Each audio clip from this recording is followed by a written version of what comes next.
Buenas tardes, chicos. ¿Ya estamos, señorita Valle? Buenas tardes, doctor. Recién se están conectando, como falta 2 minutos. Supongo que en 2 minutos ya deben estar todos. ¿Mm? Pero ya les digo, doctor.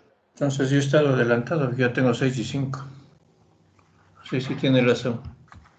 Ah, sí, son Eres- 5:59, doctor. Ajá, sí, sí.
Doc, una pregunta. Sí. Bueno, con respecto a lo que estábamos viendo del partograma en la anterior clase, Ujú. eh, me surgió una duda. Por ejemplo, en una mujer nulípara, eh, que ya supongamos ya se le grafica su curva de alarma y Alerta, todo. de alerta, Ajá, sí. el de alerta, perdón. Y ya entra, digamos, con 5 de dilatación. Y supongamos que después de 5 horas no, No dilata no, más. ajá, no dilata más y como que O por ejemplo, sea, ahí le supóngase, rompen perdón que membranas, no se sé, vuelve a... ya. Supóngase que como usted me dice, en 5 horas le hace un nuevo tacto. Pero no se olvide que ya cuando entró con 5 ya debió haber hecho la curva de alerta, ¿verdad? ¿Sí? En Sí, 5 doc. horas le hace un Ujú. nuevo tacto y sigue en 5. ¿A eso se refiere tal vez? Sí, doc. Y supongamos que en esas 5 horas optan por hacer ruptura de membranas, entonces obviamente se grafica una nueva curva de alarma. O sea, pero le hace en 5 horas y le pone el punto de dilatación en el 5 mismo, ¿no es cierto? Ajá, Ya. La nueva curva de alarma es en el punto 5, pero desde la curva de alerta. O sea, en otras palabras, la curva nueva le va a quedar siempre en la zona de alerta. ajá. ¿Sí? Entonces, por eso yo les dije, tenemos que valorar los otros parámetros. O sea, si en 5 horas no ha dilatado, quiere decir que hay una distosia de dilatación, algo está pasando. ¿Quién sabe Ujú. qué esté pasando con la presentación? Supóngase que los primeros 5 centímetros estuvo en segundo plano. Ah, Le eso le iba a vuelve, comentar, doc. ya, le Eh, vuelve, a le lo, vuelve a hacer, siga, siga. ya, a lo que entró estaba en primer plano y a las 5 horas recién estaba y seguía en primer plano. Por eso, entonces hay distosia de dilatación, no puede descender la cabeza. Probablemente, bueno, le rompe las membranas, hace una amiorestis, ya una artificial. Ujú. Hacemos una nueva curva de alerta, pero a pesar de De- todo, la curva materna me va a seguir estando en la zona de alarma, ¿sí? mm, Vemos que la presentación no ha descendido del plano en que entró. Probablemente digo, la frecuencia cardíaca fetal ya está o taquicárdica o bradicárdica, del feto me refiero, ¿no? Las ujú. contracciones pueden estar en 4 o 5 porque está tratando de dilatar ese útero. Entonces, si ya estamos con 5, siguen 5, ¿cuál sería su decisión? Cesárea. Cesárea, pues, ¿no es cierto? Claro, ¿Sí? pero por ejemplo, doc, en ese caso la nueva curva de dilatación igual sería, perdón, la nueva curva de alarma se graficaría en las 5 horas después, ¿verdad? Desde ese punto, que igual es de 5. Claro, pero no desde el punto donde está el punto de dilatación, sino donde corresponde encima de la curva anterior. O sea, porque está pasando por el mismo punto, en otras palabras. ¿Sí? Ya. Ujú. Acuérdese que la nueva curva de alerta siempre se hace sobre la curva de alerta inicial. ¿Sí? Entonces, Ajá, y quedaría. igual en el mismo punto que inició, ¿verdad? Porque Así no es, cambia. así prácticamente así queda.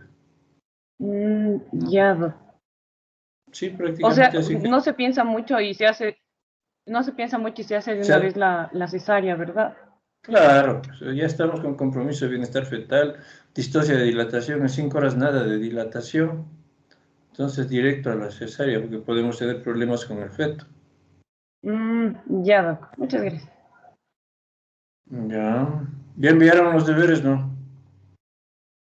Sí, doc, era hasta ayer a las 11:49, si no me equivoco, de la noche. Sí. Bueno, eso de ver yo el fin de semana y ya voy a revisar para enviarles los primeros casos, ¿sí? Los casos se envía por grupos, de los 2 grupos que tenemos, ¿sí?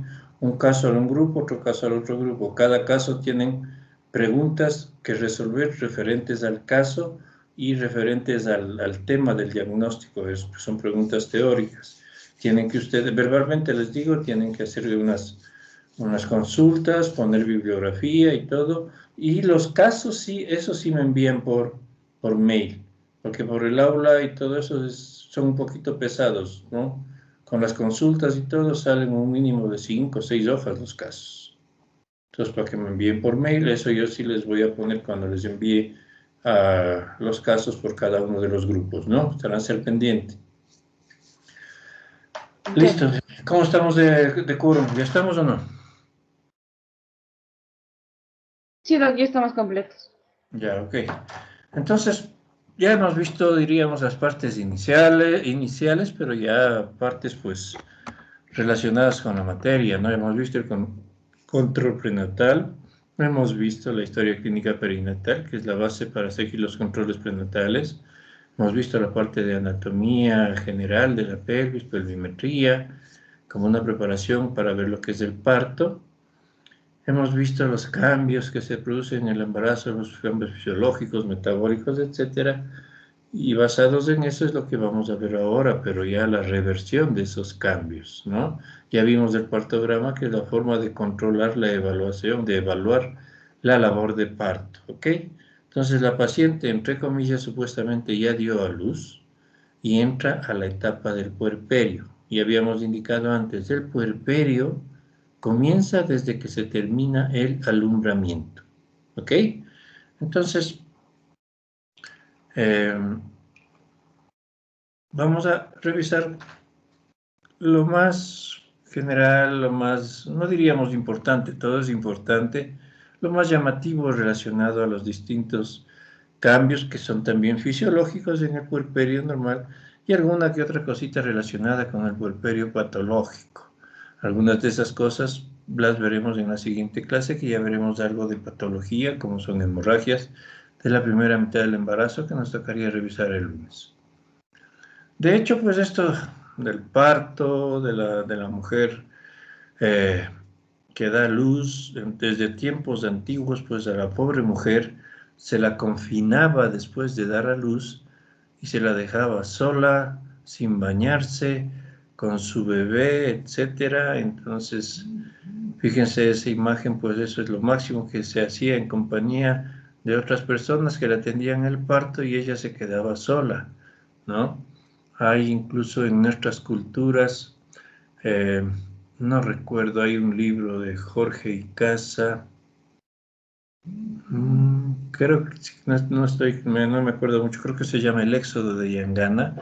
Es una situación, el guión se da en la provincia de La Suay o del Cañar, donde a las mujeres, principalmente campesinas, daban a luz y se les dejaba confinadas muy lejos de su casa.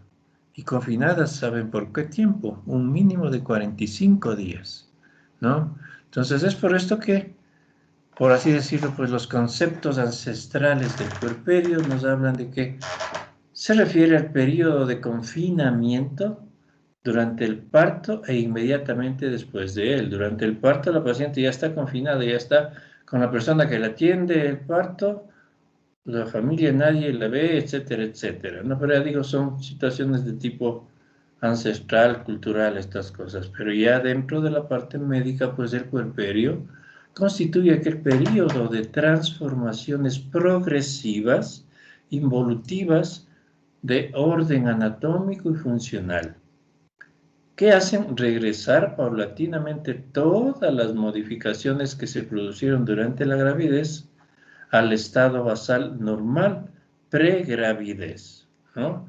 Pues durante todo el tiempo de puerperio van regresando de a poco, de a poco, de a poco, todo lo que estuvo, entre comillas, cambiado fisiológica y metabólicamente en el embarazo al estado de la pregravidez, ¿sí?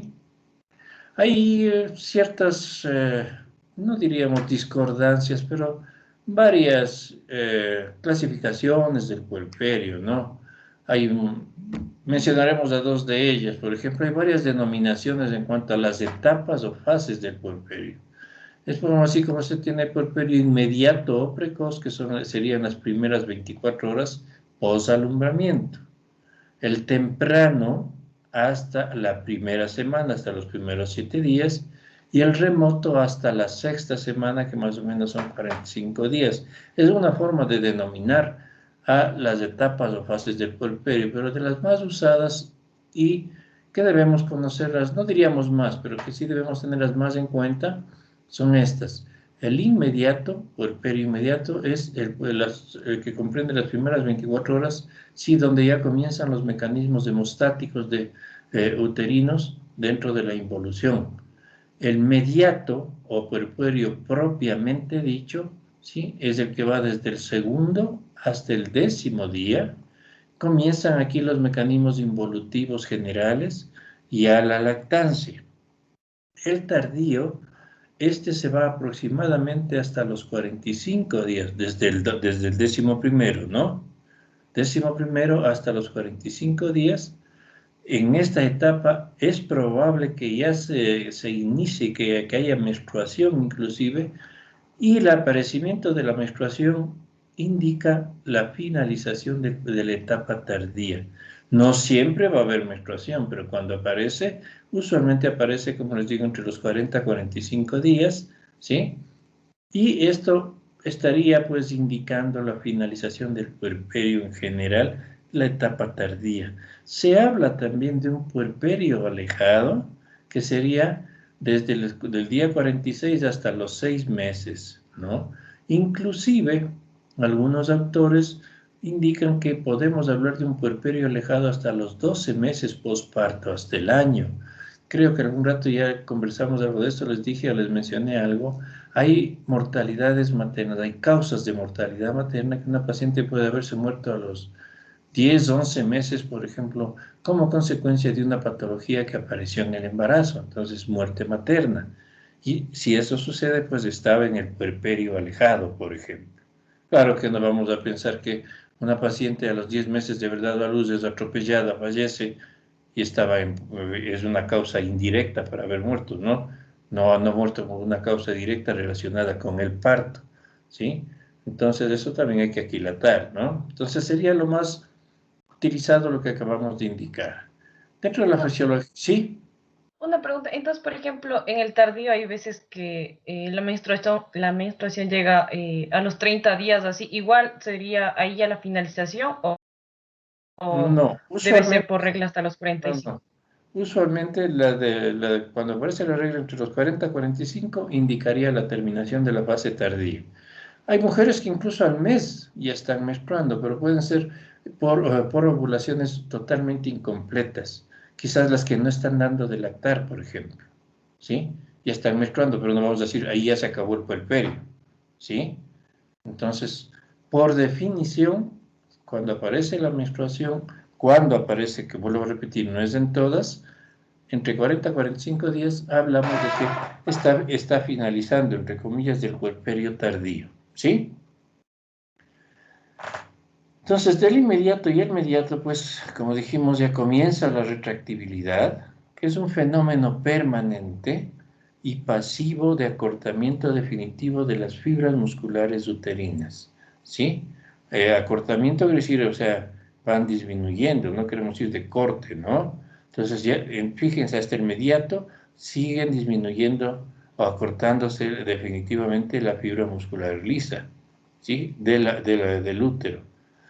Esa es la retractibilidad. Y la contractibilidad es fenómeno intermitente y activo que también puede generar o genera acortamiento temporal o temporario de las fibras musculares uterinas. Incluso esta contractibilidad se traduce en ocasiones y más en multíparas en contracciones algo dolorosas, que vamos a ver cómo se llaman, ¿no?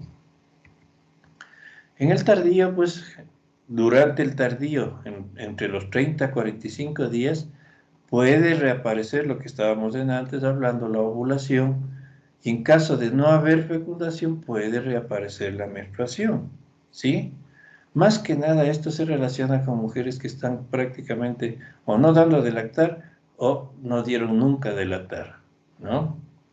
Y en el alejado, pues que se extiende desde los 46 días sería, ¿no? Hasta que continúe una lactancia prolongada y activa. Que puede evitar el retorno al ciclo ovárico menstrual y sexual normal. Entonces, eso se les digo, si estamos con lactancia activa, con actividad de la prolactina, ustedes saben que cuando hay prolactina elevada, no se produce prácticamente ovulaciones o hay ovulaciones alteradas, ¿no? Entonces, durante la lactancia, no diríamos que es imposible, pero sí bastante, eh, no diríamos bastante posible que se produzca ovulaciones pasados los 45 días o hasta los 45 días, perdón, y que vuelva los ciclos, que vuelva la menstruación. Muchas veces son ciclos irregulares, a veces hay menstruación de inicio, después de 2 o 3 meses una nueva menstruación, etcétera. De hecho, en esta etapa, pasados los 6 meses, es la etapa más peligrosa para un nuevo embarazo, por ejemplo. Entonces, cuando hablemos de anticoncepción, veremos cómo podemos ir soslayando todas estas cosas. En el útero, pues que es el principal órgano que varió, que se extendió, que se dilató y todo esto, ¿no? Van a suceder cambios físicos primeramente y fisiológicos, ¿no? Entonces, luego del parto, ¿sí? Se dio el parto, salió la placenta, el fondo uterino está debajo del ombligo, ¿sí? O sea, posalumbramiento, como está en el esquema, pesa unos 1000 gramos, ¿sí? Fíjense ustedes en esta gráfica. Al segundo día, uno diríamos, si estaba debajo del ombligo, seguiría bajando. No, pero se distiende un poquito por la contractibilidad que todavía tiene. El segundo día tenemos sobre el ombligo más o menos un través de dedo. Sí, al segundo día, el primer día, fíjense, perdón, era de comenzar por acá. El primer día, o sea, en el puerperio inmediato, el fondo uterino llega hasta unos 5 traveses de dedo bajo el esternón. Entonces, es inclusive así que aquí semiológicamente medimos el fondo uterino. Si usted está a las 24 horas y desde el ombligo pone sus 4 traveses de dedo de su mano y ahí está el fondo uterino, entonces hablamos de que el fondo uterino está en O de ombligo más 3. ¿Sí? Si está en 3 o 4 traveses de dedo sobre el ombligo el primer día. El segundo día, cuando ya van saliendo los bloqueos y todo, va bajando y puede estar en O más 1 o más 2. ¿A qué me refiero? Y repito en esto, es la descripción semiológica del útero en el posparto, O de ombligo, más 1, más 2, más 3, de acuerdo a los traveses de dedo donde esté el fondo uterino. ¿Sí? En el sexto día, fíjense, ya va bajando y se encuentra en la mitad entre el ombligo y la sínfisis del pubis. Entonces, hablamos aquí de que está en O menos 3, ¿sí? Los traveses de dedo hacia abajo menos 3, y más o menos hacia el 10.º día ya llega a la altura de lo que es la sínfisis del pubis para posteriormente quedar de su tamaño normal.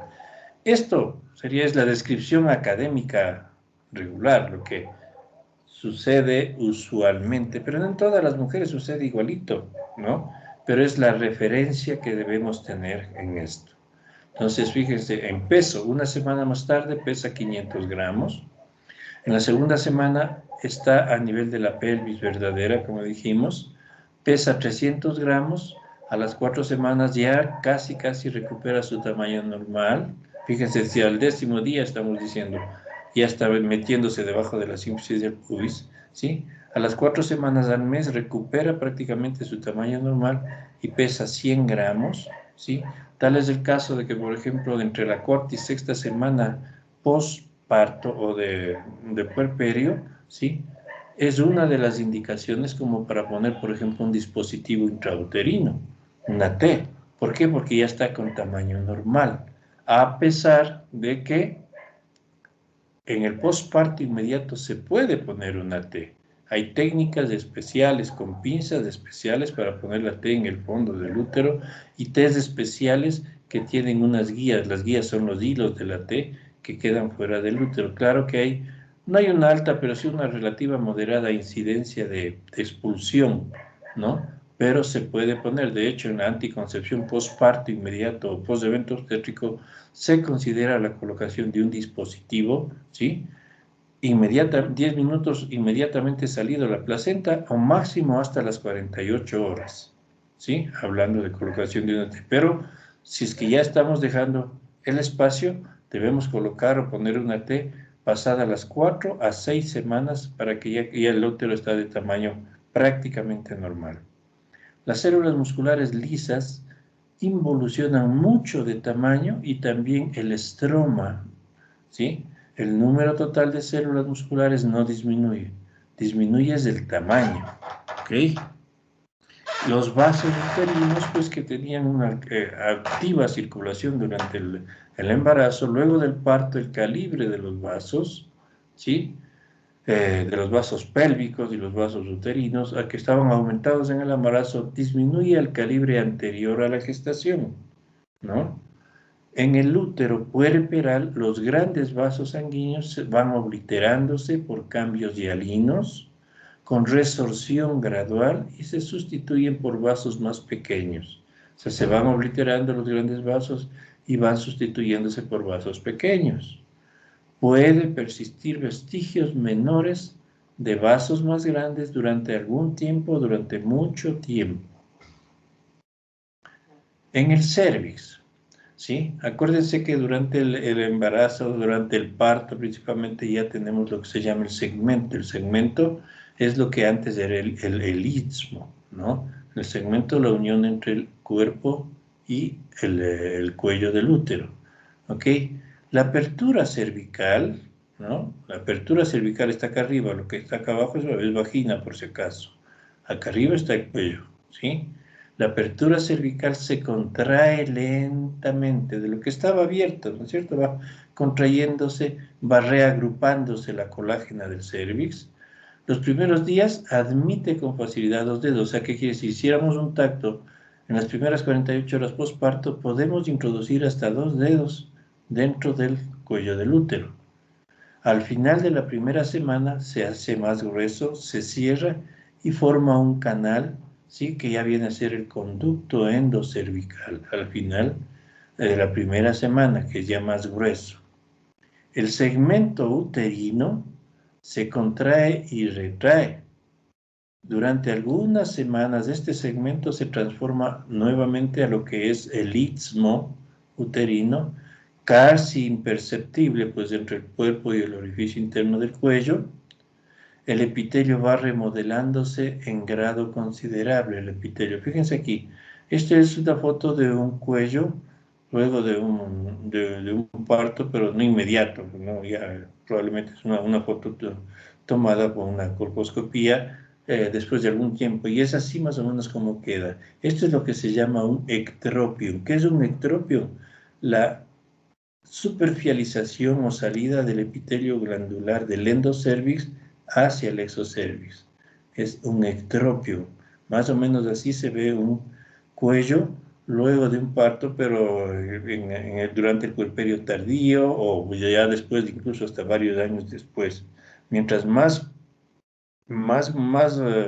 multípara sea la mujer, más ectropio puede haber, ¿sí? Entonces el epitelio va remodelándose. Se ha observado, fíjense, en un 50% de mujeres con displasia, o sea, cuando se hace un Papa Nicolau y hay una displasia, la displasia es la alteración de la configuración de las células, ¿sí? Que puede ser una lesión no premaligna, pero sí ya de alerta para seguir controlando antes de que vaya a tener un CA esa paciente. Entonces se ha observado en un 50% de mujeres con displasia de alto grado que ellas experimentan regresión después del parto normal, ¿sí? Los dolores, contracciones inclusive postparto, y mujeres primíparas tienden a permanecer en contracción tónica, o sea, el útero es como que fuera más durito en las primíparas, ¿no? Y no sienten mucho dolor, etcétera, las mujeres, ¿sí? Dolor por contracciones que se producen durante la etapa, pues, del puerperio, principalmente hasta el mediato, pero las multíparas, en cambio, sí tienen contracciones vigorosas, con intervalos, y son a estas contracciones postparto, y que las mujeres refieren que les duele. Dice, doctor, me está dando cólico. Entonces le preguntamos, ¿y le da como cuando estaba con los dolores de parto? Sí, dice, un poquito menos, pero me duele.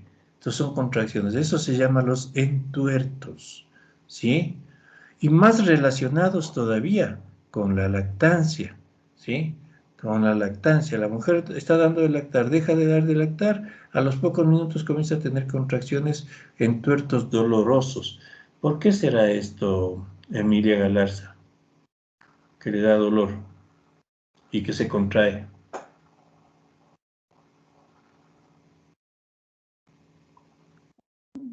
Para que vaya volviendo a la normalidad. Ya, pero ¿por qué se contraerá? Y le digo que se relaciona con la lactancia. Por la oxitocina, doc. Claro, pues. ¿Qué es lo que hace que salga la leche? La oxitocina.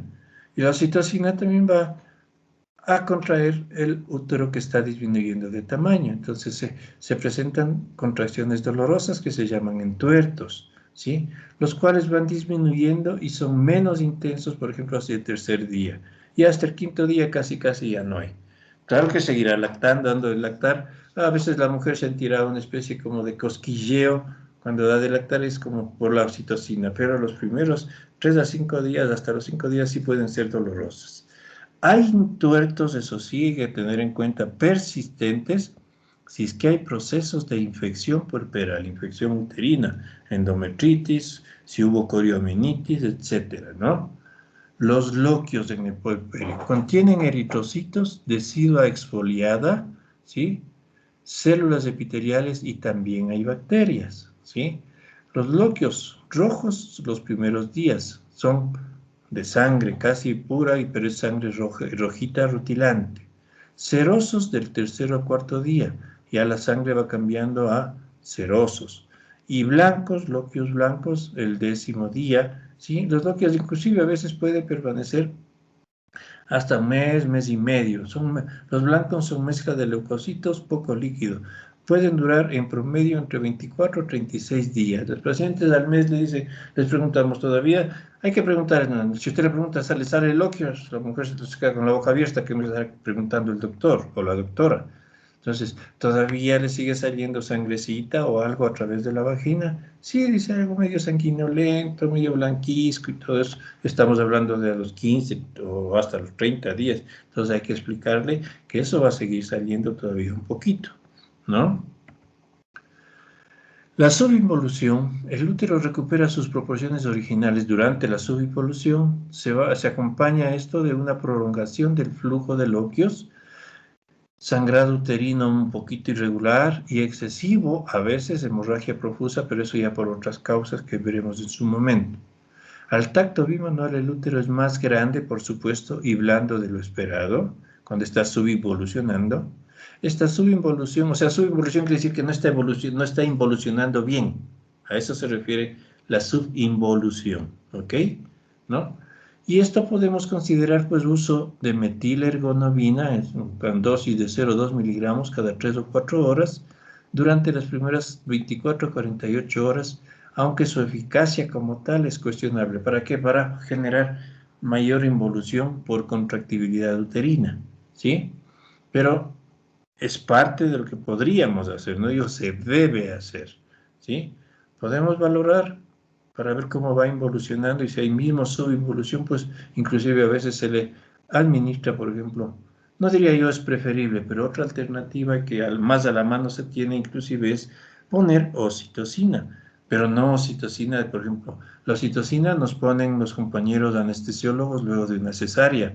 Ponemos un lactato con 10 unidades de oxitocina para favorecer la contractibilidad y disminución del sangrado posparto y que salga rápido. No, con que la placenta la sacamos con la mano, por supuesto, en una cesárea, pero en el posparto, ¿sí? También podríamos poner un lactato con unas 10 unidades de oxitocina, una ampolla, ¿sí? Pero eso se podría hacer, pero es mejor hacer cuando hablemos de eso el manejo activo de la tercera etapa del parto, ¿sí? Pero eso, vuelvo a repetir, es una alternativa. Si es por infección, la subinvolución, el uso de antibióticos pues nos va a dar buenos resultados. Involución del sitio donde estuvo la placenta, pues hay extrusión completa, o sea, la salida completa de todos los desfacelamientos, entre comillas, los restitos que van quedando, puede durar hasta 6 semanas.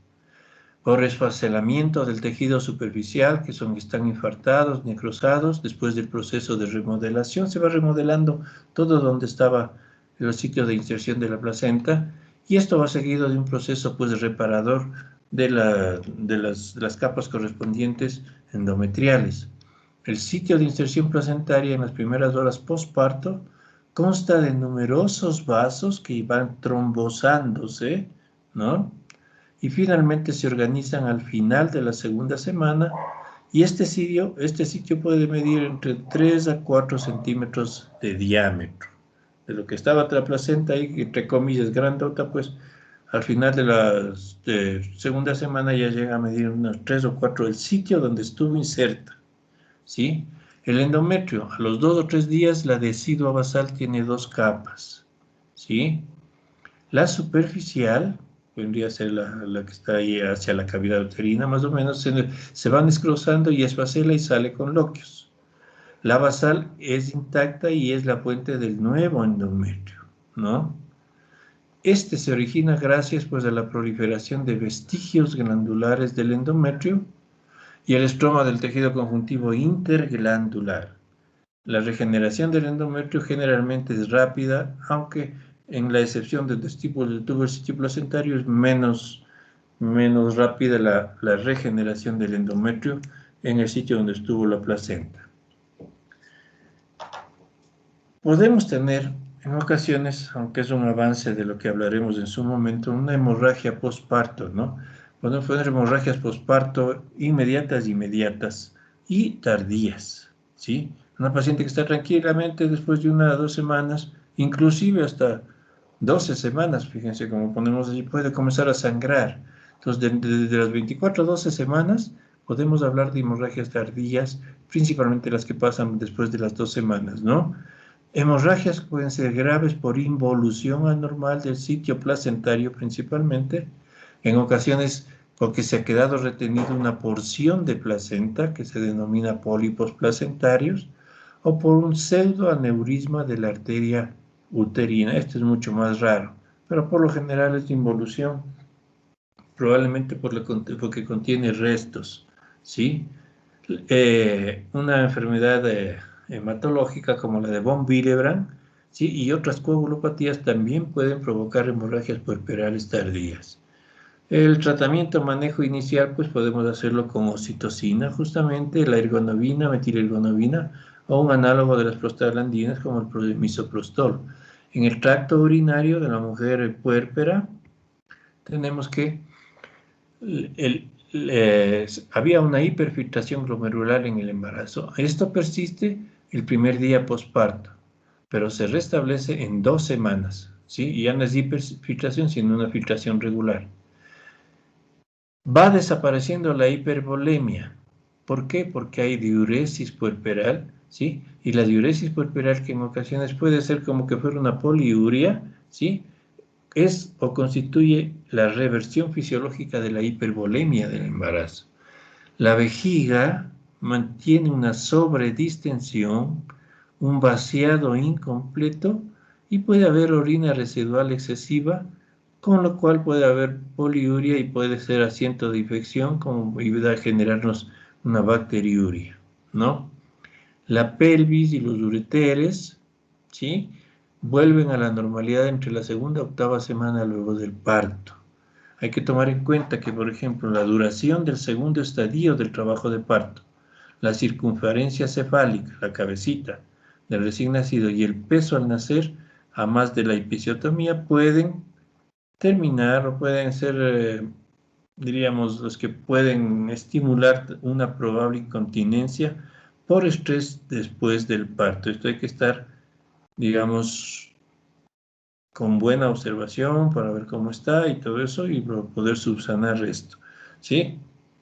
Entonces, luego de que ya pasa el estrés y todo eso, la paciente va regresando a su normalidad. La relajación de la porción inferior de la vagina y prolapso uterino, ¿no? O sea, ¿cómo es que va regresando esto? Porque el útero queda un poquito prolapsado. ¿Sí entienden qué es prolapso? Joana Suárez, ¿qué será un prolapso?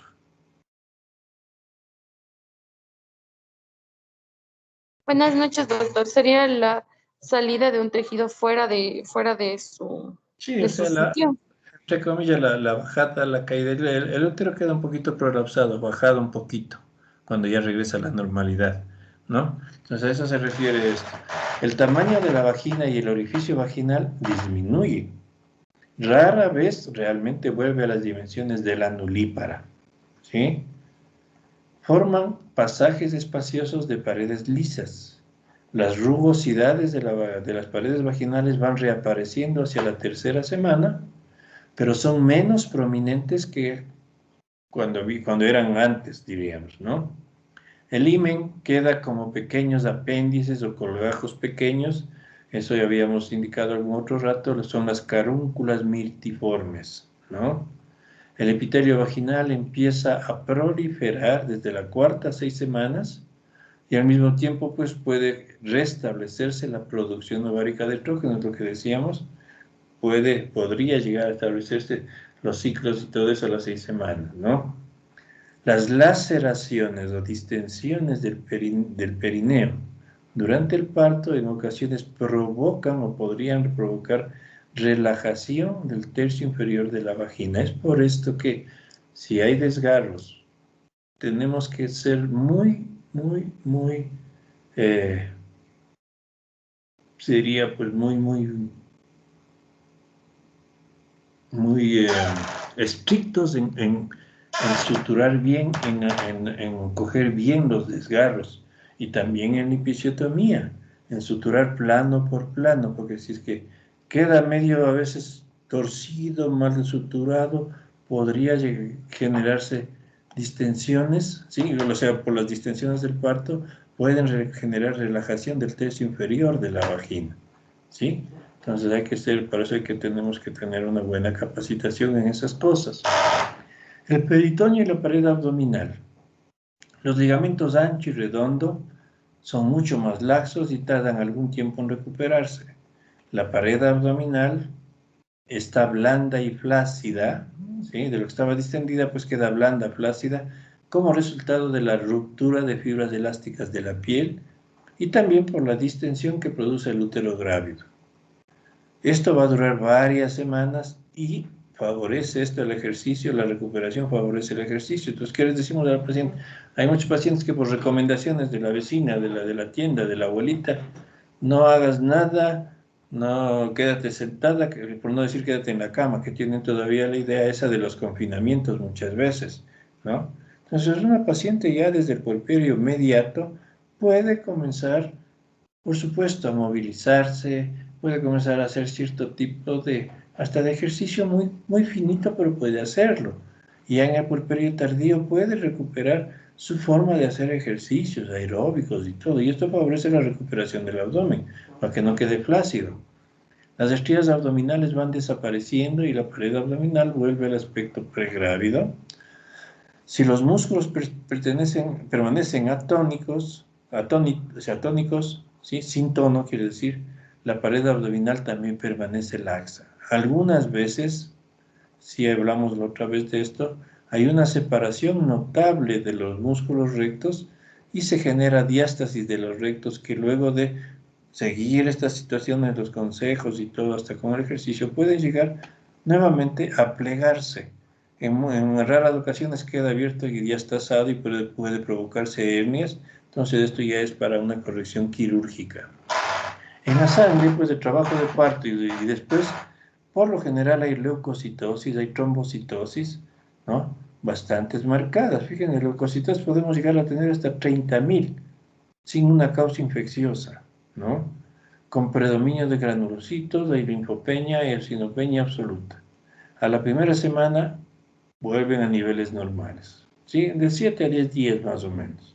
O sea que si hacemos una biometría, por ejemplo, la rutina establece que una mujer post-evento obstétrico, posparto, post-cesárea, a las 6 horas más o menos debe tener hecho una biometría para ver cómo está justamente la EMA, el hemograma básico, ¿no? Entonces, puede tener unos 15.000 leucos. Y decimos, pero si no está ahí con ninguna infección, ¿por qué está así? Es porque no sabemos que normalmente puede llegar a tener hasta 30.000, ¿no? La hemoglobina y hematocrito varían moderadamente en los primeros días. Si están por bajo la cifra, pues, anterior al parto, es probable que se haya perdido una cantidad considerable de sangre en el mismo. Muchos de los cambios de la coagulación pueden persistir durante el puerperio, incluso hasta el puerperio tardío. El fibrinógeno permanece elevado, cuando menos durante la primera semana. Igualmente, la velocidad de sedimentación globular. La hipervolemia, ya dijimos que se ayuda a la disminución de la hipervolemia y la diuresis también. Perdón. Si se ha perdido sangre, por ejemplo, como en las hemorragias puerperales, el volumen sanguíneo va restableciendo casi de inmediato para igualar al que había en el preembarazo. Esto es fisiológico, ¿sí? Si se pierde menos en el parto, el volumen se restablece una semana después. El gasto cardíaco se mantiene elevado a 24 a 48 horas posparto, declina a parámetros pregestacionales en 10 días, al igual que la frecuencia cardíaca. La resistencia vascular sistémica pues, se mantiene en límites menores, característicos del propio embarazo hasta los 2 días posparto, hasta las 48 horas. Luego aumenta de modo constante, ¿sí? Hasta las cifras pregestacionales normales. El embarazo normal se acompaña pues, del aumento del agua, como dijimos en algún momento, y del sodio extracelular. La diuresis puerperal es la inversión fisiológica también de este proceso para sacar agua. Como dijimos, la hipervolemia va saliendo, va regresando por la diuresis puerperal. Esto corresponde a la pérdida de hipervolemia residual durante el embarazo. En cuanto a la pérdida de peso, pues, 5 a 6 kilogramos de peso se pierden, ya disminuyen por la evacuación del útero y la pérdida normal de sangre. 2 a 3 kilogramos por lo que es la diuresis. Acuérdense que un promedio regular durante el embarazo decíamos de 12.5 kilos de elevación. Entonces aquí tenemos, solo aquí llegamos a tener ya 9 kilos de pérdidas y vamos 6 y 3. La pérdida de peso alcanza su punto máximo hacia el final de la segunda semana del puerperio. Los kilos adicionales al peso previo al embarazo probablemente pues representan depósitos de grasa que persisten. O sea, ¿qué quiere decir? Que si una mujer tenía un poquito de kilitos extras antes del embarazo, eso puede persistir posteriormente, ¿no? Después de los 6 meses se llega al peso previo, pero se conserva un promedio de 1.4 kilos. Por eso es que la mujer dice, después del embarazo me he quedado un poco gorda, ¿no? Porque de lo que pesaba tiene un peso de 1.4, 1.5, hasta 2, ¿no? Puede llegar a tener. Yo solo digo 2 porque uno se ve casi a diario esas cosas, pero la bibliografía nos habla de esto, que es lo que estamos poniendo aquí. ¿Ok? Hablamos ya antes de la lactancia, pues acordémonos que es un feedback la lactancia, ¿no? El mecanismo de producción de la leche. Cuando el niño succiona, pues envía un mensaje al cerebro. La succión, el estímulo de la succión, envía el mensaje hacia el cerebro, ¿sí? El mensaje que hace estimular la liberación de 2 tipos de sustancias químicas, 2 hormonas. Liberan, no es que llega al niño, se liberan hacia el cuerpo de la madre. ¿Y cuáles son las hormonas? Una ya me dijeron. ¿Qué nos dice Yesenia Santo? ¿Qué hormonas son las que se liberan por el estímulo? La oxitocina y la prolactina. Ya, ¿qué hace la prolactina? Estimular a los, em, ¿cómo es? Pero estimular para la producción de la leche. Eso, para la producción, ¿sí? Mientras que la oxitocina, ¿qué hace? Esta se encarga de la secreción. Eso, estimula la salida, ¿sí? Ahí está la salida. Ok. Entonces, ya dijimos, acá está abajo, mira usted, vean, una estimula la producción y la otra favorece la salida. La producción de leche, pues, será adecuada siempre que el niño succione con frecuencia. La mamacita, a veces, las primigestas principalmente, ¿no? Como que se desesperan. Segundo día, dice, doctor, no me sale leche, solo este líquido así vea media blanquisco. Recuérdense ustedes, pues, que ese es el calostro, ¿no? Entonces, ¿qué tenemos que decirles? Hágale succionar. Y por ejemplo, las gentes que hacen la parte de neonatología, enfermeras, auxiliares, médicos, les indican cómo el manejo del niño es importante, ¿no? El manejo del niño para la succión es importante y la postura materna. La madre tiene que estar erguida, sentada sobre un espaldar recto. Muchas veces la mamacita se acostumbra a estar en la cama y comienza a estar así encorvada para dar de lactar. Esa es una mala posición, ¿sí? Y comienzan los dolores de espalda y todo eso.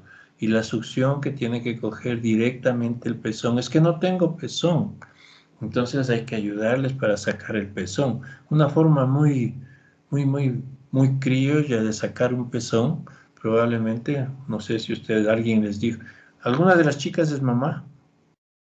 No creo, ¿no? ¿O sí? La que es mamá, dígame sí, si no me contestan es porque nadie es mamá, ¿no es cierto? Entonces, les decía, ¿cómo podemos hacer criollamente? Claro que hay técnicas adecuadas para que extraer el pezón, ¿no? Podemos cortar una jeringuilla de 10 centímetros, pero le cortamos por la parte donde esté el émbolo, ¿sí? Quiero decir, donde está la aguja, ¿no? Le cortamos y queda el orificio, pero con el émbolo adentro. Ponemos ese orificio en el pezón y vamos subiendo el émbolo, como que estuviéramos succionando como que estuviéramos succionando para poner una inyección. Entonces es una buena forma, ¿sí?, de extraer los pezones. Si no tenemos las máquinas, si no tenemos las pezoneras que por asuntos de presión de aire, pues van sacando los pezones, perdón, ¿sí? Entonces es parte de nuestra actividad para favorecer la lactancia. En el hospital, ¿qué es lo que se debe tener cuidados en el hospital, en la clínica, en el sitio donde ha sido atendido? Pues proceder a la atención inmediata después del parto, la deambulación temprana, cuidados de la vulva en lo que se refiere a higiene y cuidados principalmente si ha habido desgarros, si ha habido episiotomías y la episiorrafia. Velar por el buen funcionamiento de la vejiga, indicarle a la paciente que es probable que pueda estar orinando un poquito cada rato, pero ya vimos por qué. La función intestinal, muchas veces los pacientes y al cuarto día, doctorcito, todavía no hago la deposición, pero eso cesárea más que nada, ¿no? Generalmente, entre el cuarto al sexto día cesárea y con una adecuada alimentación, por supuesto, y líquidos, la paciente va a hacer la deposición posparto, más o menos entre el segundo al cuarto día, y con deambulación temprana va a estar evacuando, ¿no? Y con la ingesta adecuada indicar pues las molestias ulteriores, lo de los dolores, el sangradito y todo eso que no están acostumbradas. Puede haber la famosa depresión, que si es que es leve, pues diríamos no hay mayor, pero hay pacientes que se deprimen de tal forma que ha habido que a veces hacerles interconsulta a la psiquiatría, ¿no? Principalmente las primigestas, si no tienen un buen apoyo familiar y todo eso, ¿no? Lamentablemente tenemos que decir que la bibliografía nos indica que ha habido hasta suicidios por la depresión postparto. Aquí en el país sí ha habido alguna vez Hubo un suicidio de una paciente en el Hospital del Seguro. Se lanzó desde el piso donde era obstetricia, deprimida postparto, ¿no? Entonces, hay que cuidar eso, ¿ok?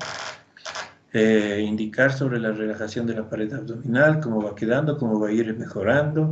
La dieta, la mujer puede comer, entre comillas, de todo, ¿sí? De todo, pero muy balanceada y equilibradamente. No es que una mujer que da a luz, eso es lo que decíamos en el confinamiento, ¿qué le daban de comer? Solo pollo, solo pollo, solo pollo, ¿sí? Entonces, hay que dar de todo, proteínas cárnicas, vegetales, frutas, todo lo que podemos dar, pero en una forma equilibrada y balanceada. Las inmunizaciones, si es que es necesario que se haga una inmunización a la paciente, por ejemplo, aquella que no ha sido inmunizada contra la varicela, la rubiola, podría ser inmunizada después del parto. Y el asesoramiento, y si es que es posible, de una vez la anticoncepción. La idea es que una mujer que salga del hospital ya con un método anticonceptivo, si no por lo menos con un buen asesoramiento para que en lo más rápido posible comience anticoncepción en el centro de salud, etc. En el hogar, la actividad sexual, pues generalmente se recomienda que pasados 20, 30 días puede recomenzar actividad sexual, pero con el correspondiente anticoncepción, los correspondientes cuidados. Probablemente sin anticoncepción hormonal o de barrera, ¿sí? Si es que hemos recomendado el método del MELA. ¿Se acuerdan que hablamos el otro día? Cuando hay lactancia exclusiva, solamente lactando, ¿sí? Día y noche, por así decirlo, entonces podríamos pensar de que hay una anticoncepción más o menos efectiva. Yo les dije, no es tan seguro por la acción de la prolactina al impedir las ovulaciones, ¿no? Seguimiento al lactante, ¿sí? Retorno de la menstruación y ovulación, indicar a la mujer cuando puede volver a la menstruación, la ovulación, etc. La morbilidad materna tardía, indicarle que los cuidados y todo para que no haya, por ejemplo, complicaciones de una mujer que tal vez tuvo preeclampsia, complicaciones después a nivel renal, a nivel cardíaco, si al menos si fue grave y termina en eclampsia, etc., ¿no? Entre otras cosas, ¿no? Morbilidad materna tardía, indicar estos cuidados en el seguimiento, pues hay que estar, en otras palabras, si es que es posible, atrás de la paciente.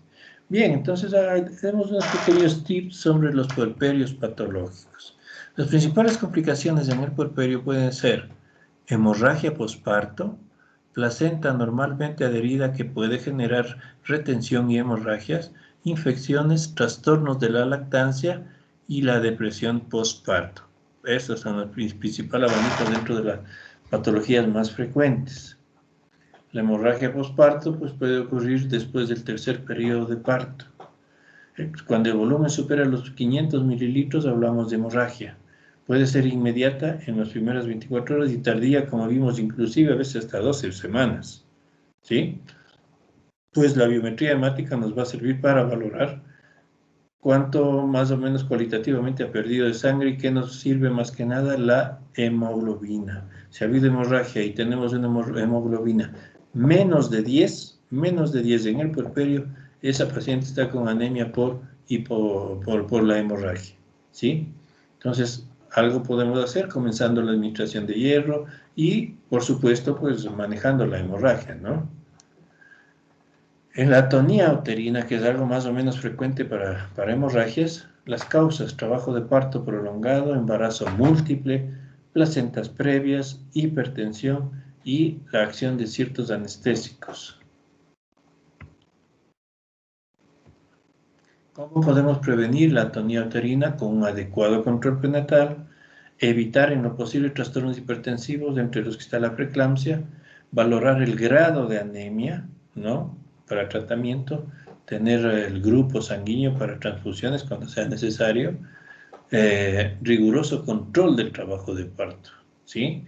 O sea, en otras palabras, una atención correcta del parto, ¿no?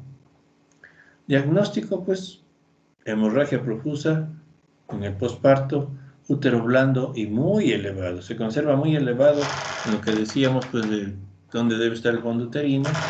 El útero contraído, pues si está contraído, más bien pensar en lesiones vaginales. O sea, quiere decir, el útero está tónico, está contraído. ¿Y por qué me sangra? Porque puede haber lesiones vaginales, desgarros internos, etcétera, ¿sí? Y comenzar con administración de líquidos parenterales, cristaloides principalmente, lactatos. Tratamiento, por supuesto, cuando es necesario reemplazar sangre, oxitóxicos y masaje, en muchas ocasiones es suficiente. Técnica del masaje es importante. ¿Cómo hacemos la técnica del masaje? Nuestras manos encima del fondo del útero y como que estuviéramos cogiéndole en garra, vamos masajeando hacia abajo, hacia abajo. Por esto es que la mujer puérpera, cuando hacemos los controles en el puerperio, ¿sí?, le indicamos a la paciente también, le indicamos dónde está el fondo uterino y le decimos, a ver, esto va a seguir masajeándose, pero hacia abajo, no como que le duela, sino como que quiere bajar esa bolita, le decimos. Esa bolita le indicamos que es el útero, donde estaba el huevito. Le indicamos que a través del masaje es probable que tenga un poquito más de sangrado en la parte como lóqueos, ¿no? Claro que en ocasiones es necesario hacer un taponamiento útero-vaginal con compresas y todo, ya son casos de emergencia estos, ¿no? A veces se llega lamentablemente a sacar el útero, ligadura de las hipogástricas para disminuir el sangrado, embolizaciones, ¿sí?, de las hipogástricas, ligadura o embolización de las hipogástricas.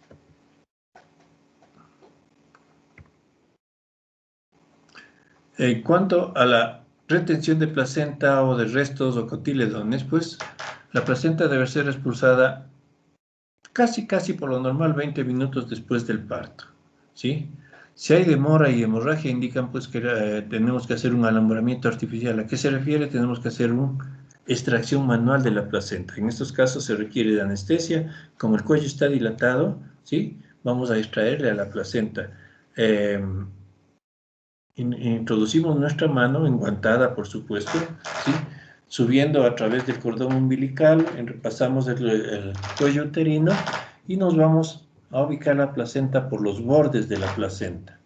Entonces, una vez que estamos en los bordes, vamos como deslustrándole, ¿no?, sacándole de a poquito. No es que le jaloneamos, vamos deslustrándole y bajando y sale la placenta prácticamente en nuestra mano, ¿sí? Entonces, ese es el alumbramiento artificial. Cuidar la posición de la paciente, líquidos intravenosos, asepsia, con anestesia, como les dije, y de acuerdo al grado de dilatación del cuello, empleo de las manos, como dijimos. Y una vez que hemos sacado la placenta, pues revisamos el útero y el canal vaginal, ¿sí?, haciendo una limpieza con nuestra mano mismo, envolvemos unas gasas en siempre los dedos que nos sirven bastante, del índice y el medio, y entramos y hacemos una limpieza del fondo uterino y el canal vaginal, por supuesto. Dentro de la placenta normalmente inserta, ¿sí?, o adherida, entonces pues que hay desprendimiento y expulsión sin dificultad y espontáneo cuando está normal. Pero cuando está normalmente adherida, sí puede haber fijación al miometrio y la decidua basal puede estar bien pegada al miometrio. Esto quiere decir lo regular, lo normal debe ser así, bien pegada, pero después del parto va saliendo también sin problema, ¿no? Cuando hay ausencia de la decidua basal, pues es igual a adherencia anormal, ¿sí? Factores predisponentes para esto, para que haya una adherencia anormal: la multiparidad, edad avanzada, retenciones de placenta en partos anteriores, cesáreas anteriores, alumbramientos artificiales anteriores, placentas previas y raspados endometriales que pueden haber habido antes. Pacientes que han tenido 1, 2, 3 abortos, por ejemplo, ¿sí?, han tenido una placenta previa en el embarazo anterior. Puede ser un factor de riesgo para que haya una adherencia de placenta anormal. Entonces, la placenta normalmente adherida, tenemos la placenta ácreta, la decidua esponjosa, escasa, penetra en el miometrio, penetra, pero no está dentro del miometrio. La placenta íncreta, la decidua, y ahí sí ya perdón la palabra, se mete al miometrio, está dentro del miometrio. Esa es la íncreta. Ácreta es la que está bien pegadita, súper bien firme, pegada al miometrio. la íncreta está ya dentro del miometrio, la adherencia, mientras que la pércreta atravesó el miometrio y está inclusive hasta en la serosa, y afuera del miometrio, la serosa, la capa que recubre al útero. Esos son los tres tipos de adherencias anormales y que por lo general pueden causarnos sangrados de moderados a gravísimos, ¿no? Imagínense ustedes una pércreta que inclusive quisiéramos sacarla, pues podemos llevarnos, a veces no ha pasado, pero como para que entiendan la gravedad, podría salirse llevando parte del miometrio. Entonces esto generalmente es causa de mucho sangrado y causa de histerectomías, ¿no? Dentro de las placentas normalmente adheridas, la sintomatología, pues en el embarazo casi no hay síntomas, a menos que haya a menos que se dé una ruptura del útero durante el alumbramiento, y durante el alumbramiento, retardo de la salida. Si es que se nos retarda más de 20 minutos, 30 minutos, hay que pensar de que probablemente tenemos una placenta anormalmente adherida. Diagnóstico, por supuesto, la retención de la placenta, hemorragia. No hay plano de separación cuando tratamos de ver la placenta como en el alumbramiento artificial, y cuando sale, pues hay que hacer el estudio histológico. Tratamiento, control de la hemorragia, aplicación de citóxicos, histerectomía en muchas ocasiones cuando es pércreta principalmente, o taponamientos uterinos para ir valorando y manejando el caso. Infecciones, podemos tener endometritis. Etiología, ruptura de membranas prolongadas más de 24 horas. Tactos vaginales excesivos. Fíjense cuando hablábamos tanto del parto como del partograma y decíamos, si es que es mismo necesario, cada 2 horas. Si no, por lo menos cada 3 o 4 horas. Pero hay veces que están haciendo cada media hora, cada hora. Entonces eso puede ser factor de riesgo para una endometritis, fíjense. Labores de parto prolongadas de más de 8 o 10 horas, catéteres para presión intrauterina más de 8 horas, ¿sí? No utilizados con frecuencia, pero que nos menciona la bibliografía que puede ser una etiología. Electrodos en el feto para valorar el pH, es una prueba de bienestar fetal. Cuando hay vaginitis, cervicitis, cesáreas anteriores, nutrición deficiente de la paciente y coitos cerca del parto. Signos y síntomas de la endometritis: fiebres de 38 a más de 40. Útero blando, hipersensible, no retraído. Ahí sí, pero con los datos que tenemos aquí, si tiene más de 20.000, pues ahí sí decimos no es fisiológico, ¿no? Malestar general, puede haber hipotensión, puede llegar a la sepsis, escalofríos involuntarios. Tratamiento, pues los antibióticos que tengamos a la mano, pero preferiblemente ampicilina, actualmente la ampicilina más sulbactam, aminoglucósidos, si se da el caso, cefalosporinas, clindamicina, y antipiréticos a dosis adecuadas, ¿no? Tratamiento mínimo de 7 días. ¿Qué microorganismos causan endometritis? Principalmente las aerobias, que son los streptococos de la A, B y D, enterococcus, otros streptococos como el estilofilococcus y el perimides, el staphylococcus aureus, la Escherichia coli, los gonococos, la Gardnerella, bacterias anaerobias como los bacteroides fragilis, bacteroides per se, la Veillonella y los Clostridium. En la infección del aparato urinario, que puede ser también un problema en el puerperio, tenemos pues que 2 a 4% pueden desarrollarlo de pacientes. El estado funcional alterado pues está el estado funcional en cuanto a la orina, ¿no? Disuria, polaquiuria, etcétera. Puede haber sido por cateterización también, ¿no? Exámenes pélvicos frecuentes, también fíjense, puede llevarnos a una IBU, y contaminación continua del perineo. Entonces, signos, síntomas: disuria, polaquiuria, fiebre de bajo grado. En el hemo vamos a tener bacteriuria, piuria, y se puede ubicar en un Grammy fresco, Escherichia coli, en un cultivo. ¿Sí? Tratamiento: abundantes líquidos, sulfonamidas, triponofrid, sulfomethoxazol y otros antibióticos. No son tan utilizados estos.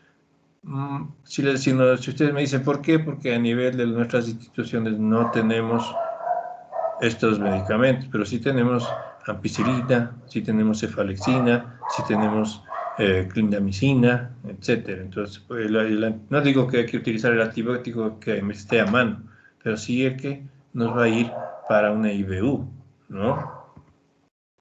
Puede haber también tromboflebitis pélvica séptica, ¿sí? La etiología, pues, en aspectos del fibrinógeno, las plaquetas permanecen en valores altos. La inmovilidad puede ser un factor de riesgo.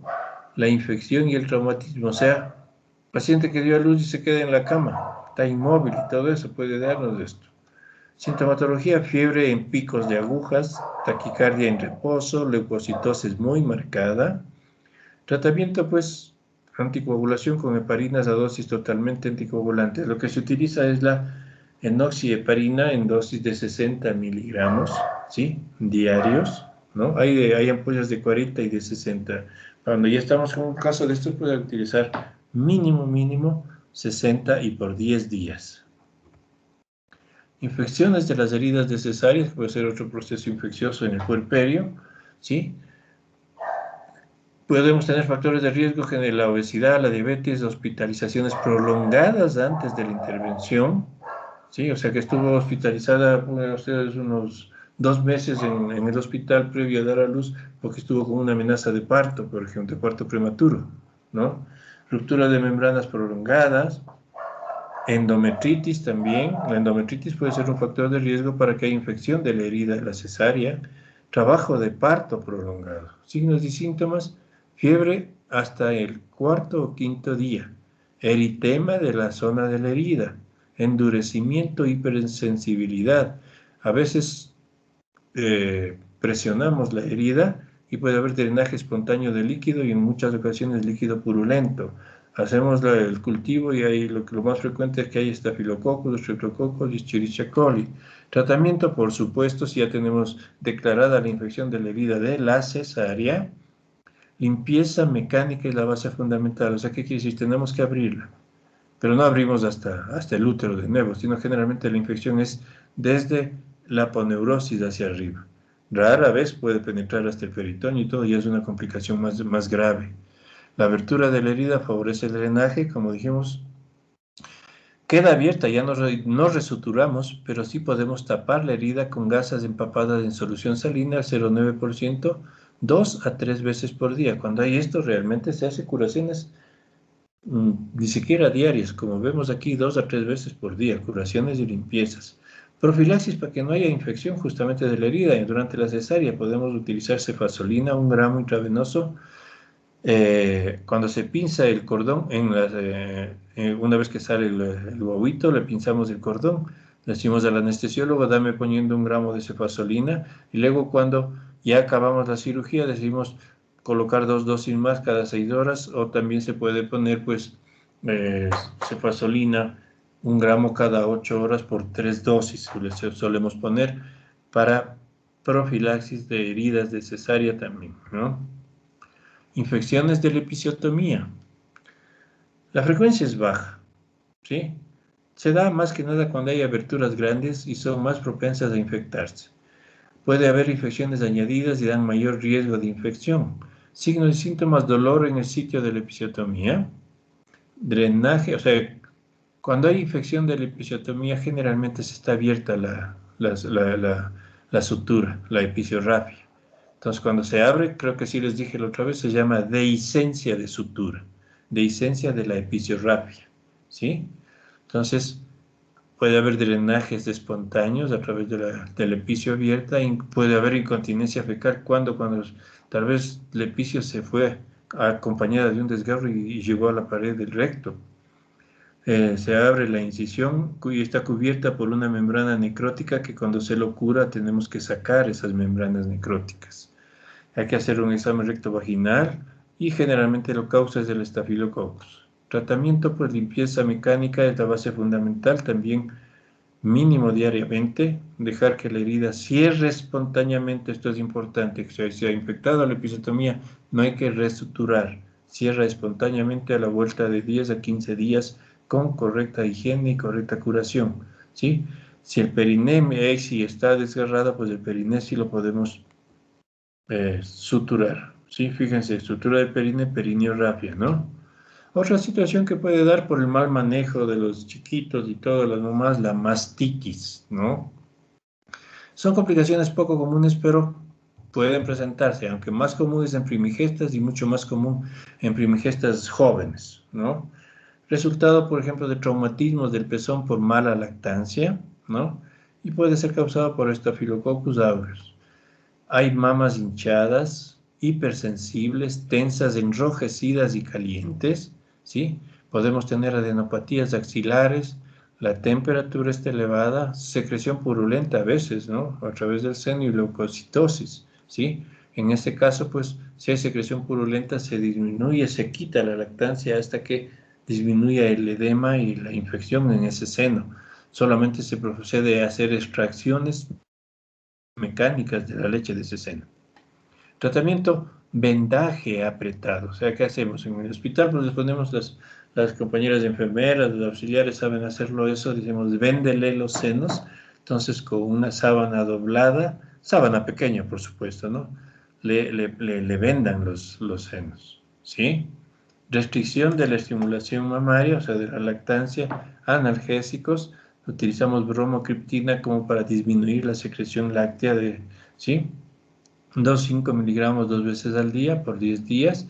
Vaciamiento manual de las mamas o mecánico, ¿sí? Y si hay mastitis infecciosa, pues la cloxacilina, la diclosa, la napsilina, cefalosporinas, o a veces se llega a abscedar. Esas mastitis se hacen abscesos. Ahí sí tenemos que incidir y drenar, inclusive dejando un pequeño drenaje allí. Para inhibición de la lactancia, en casos de que el puerperio, por ejemplo, la paciente tuvo un óbito o hubo un mortinato, ¿sí? Creo que sí me están entendiendo de lo que hablo porque ya hemos preguntado qué se trata de eso. Entonces hay que inhibir la lactancia y podemos utilizar vendajes físicos, ¿sí? El vendaje apretado. Y cuando se va a la casa, si la paciente no puede vendarse o no le puede vendar, lo que recomendamos es usar un brasier de menor medida que el que usualmente utiliza para que esté apretado. Evitar estimulación táctil de las mamas, aplicación de hielo. Eso es muy importante, el hielo. ¿Sí? Hay personas que a veces antes decía, póngase unas compresitas calientes, eso no le va para nada. El hielo sí le va a, como dicen los pacientes, a secar la leche. Analgésicos leves, tipo paracetamol o ibuprofeno, ¿sí? Supresión hormonal puede darse con altas dosis de estrógeno y la bromocriptina. Lo más utilizado es la bromocriptina, ¿no? Eso es todo en cuanto pues a lo que es el puerperio dentro de lo más común y que todo es importante, como les dije al comienzo, pero que tenemos que tomar en cuenta con el puerperio, ¿ok? Ya veremos en la próxima clase, como digo, una vez que hemos hablado del puerperio, hablaremos más a fondo, pero de las hemorragias de la primera mitad del embarazo, ¿sí? Cuando una mujer está embarazada y que, ¿por qué puede presentarse una hemorragia? Y todo eso vamos a hablar en la próxima clase, ¿ok? ¿Preguntas, dudas, chicos? Doc, una pregunta. Sí. Por ejemplo, en los casos en donde la madre llega, o sea, ya después del parto a su casa y toma un baño en agua fría, ¿eso sí es verdad que inhibe la lactancia? Son creencias populares, ¿sí? O sea, imagínense lo que sería bañarse una sola visita en agua fría y se le seca la leche, no, ¿sí? Claro que en lo posible debemos decir, bueno, tiene que tener su limpieza, su aseo diario, su baño diario, pero con agua tibiecita, calientita, ¿no? En el baño frío lo que más le puede dar es un resfrío, más bien dicho, ¿sí? Lo que yo sí les digo, inhibir la lactancia, pero con hielo, pero varias veces al día sobre la glándula mamaria. Eso sí. Pero un duchazo de 5 minutos con agua fría, diríamos, más del frío que le puede dar a la pobre paciente, no le va a secar la leche, como se dice vulgarmente. ¿Sí? Ya, doctor, gracias. ¿Alguna otra cosa, chicos, chicas?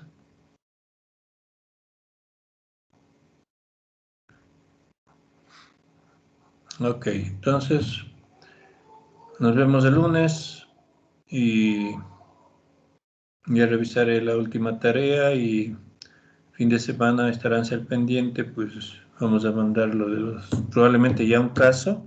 Y si les mando el fin de semana, el caso lo revisamos el próximo viernes. Ya los dos grupos que hayan consultado, en los casos hacemos a pantalla abierta, ¿sí? La persona que está conversando conmigo, está con la pantalla abierta, voy preguntando las preguntas que están del caso y todo eso, ¿sí? Más o menos así lo hacemos, ¿no? Entonces, nada más por el momento, chicos. Pasen un buen fin de semana y nos veremos el lunes, ¿ok? Chao. Bueno, Doc, gracias. Gracias. Chao. Gracias. Hasta luego.